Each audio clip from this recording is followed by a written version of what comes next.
Hello, and thank you for joining me. Back in August, I was lucky enough to be able to take a little vacation to the south of France, and that entailed some cooking. Inspiration for what to cook often comes from the area around me. Being in the south of France, I was in the land of panisse, a member of a family of dishes made from chickpea flour.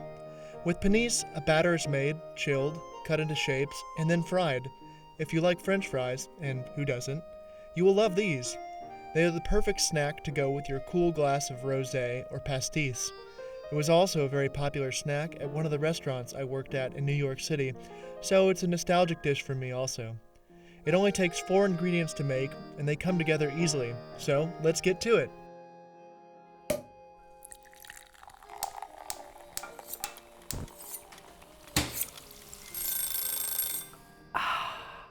Let's talk about the most important of those 4 ingredients, chickpea flour. These days, you can find chickpea flour quite easily, often in the baking aisle of your grocery store with some of the other gluten-free flours. Or if you have an Italian grocery store near you, they will probably carry it also. For this recipe, I'll use 2 cups of the chickpea flour, about a quart of water, a good pinch of salt to the tune of a teaspoon or so, and a nice glug of olive oil. But before we make our batter, I want to grease our vessel with a little bit of olive oil. I'm using a 9-inch by 9-inch ceramic baking dish. I like using my hands, but you could also use a pastry brush. Back to our batter. I just want to mix all of those ingredients together with a whisk and a pot.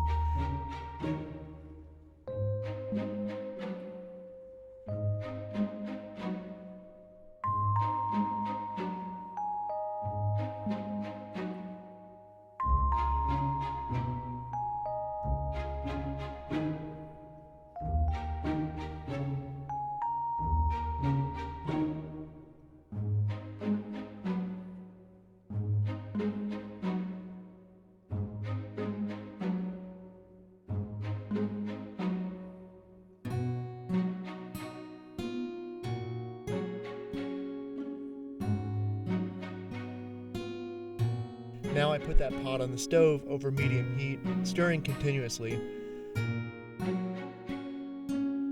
Bring the mixture to a steaming simmer and cook for about 10 minutes, continuing to stir. Taste the mix. It should be creamy and not starchy. Add a pinch more salt if you feel it is needed. Now that our batter is cooked, we use a spatula to pour it out into our oiled vessel and try to smooth it out.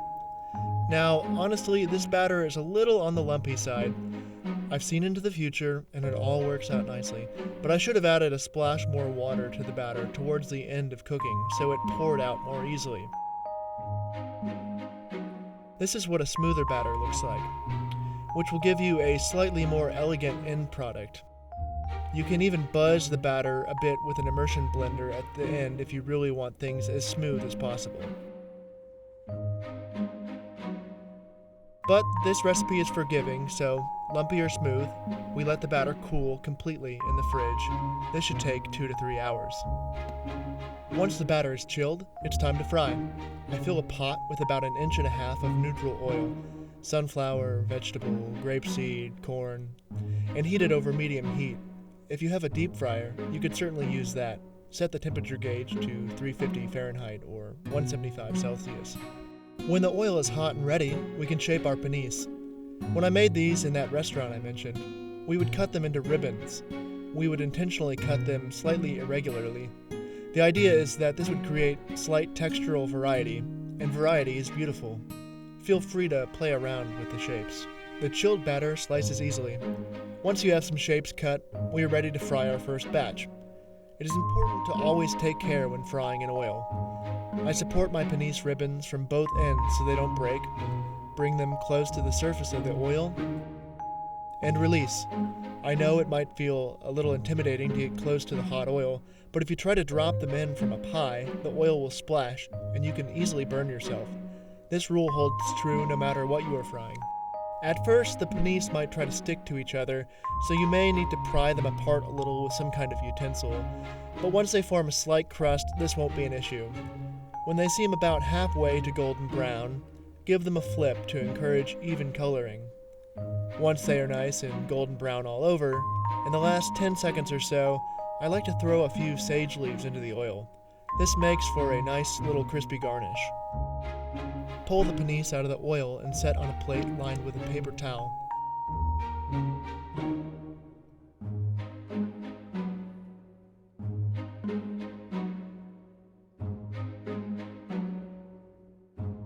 I also like to give them just a pinch of flaky salt.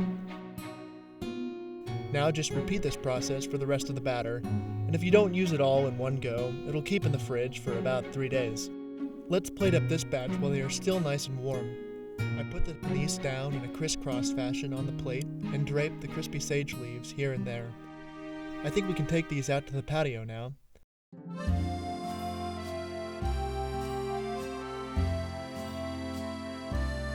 And of course, don't forget that rosé. Ah, magnifique. The outside is crispy, and the interior is smooth and creamy. Thank you for joining me today. If you are able to travel, do so safely. And if you are not able to travel at this time, I hope you enjoyed this little culinary postcard from Nice. Give this recipe a try and travel virtually from the comfort of your kitchen. If you enjoyed this video, please hit that thumbs up icon just below the player. Subscribe, and let me know what you think in the comments section. Until next time, cheers!